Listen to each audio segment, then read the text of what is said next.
guidelines being giving us bad advice for 50 years and telling us not to eat meat. And we went back, and Marty McCary actually wrote a book about this. Those studies that justified that were done by a guy called Ancel Keys. And prior to 1900, nobody died from heart attacks. And then people started dying beginning around 1900.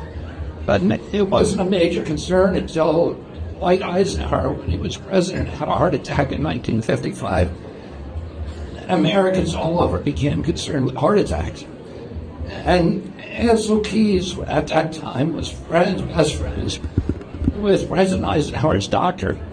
And he was in Italy, and he saw data from Italy that showed that Italians were getting heart attacks. And he noticed they weren't eating meat. So he developed this hypothesis in his head that it had to do with meat.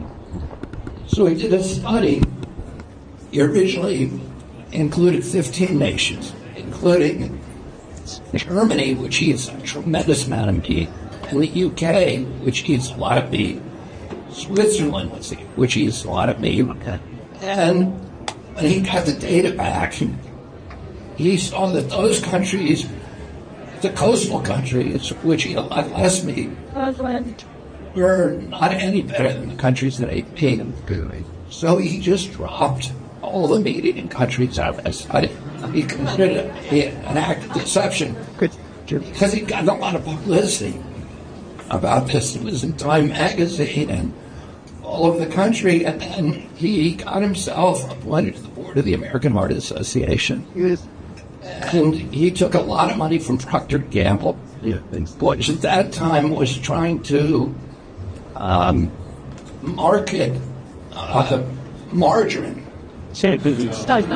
which was then a engine oil, which they discovered that if you add yellow food coloring to it, it looks like butter. And they started, so they gave tremendous board money into him.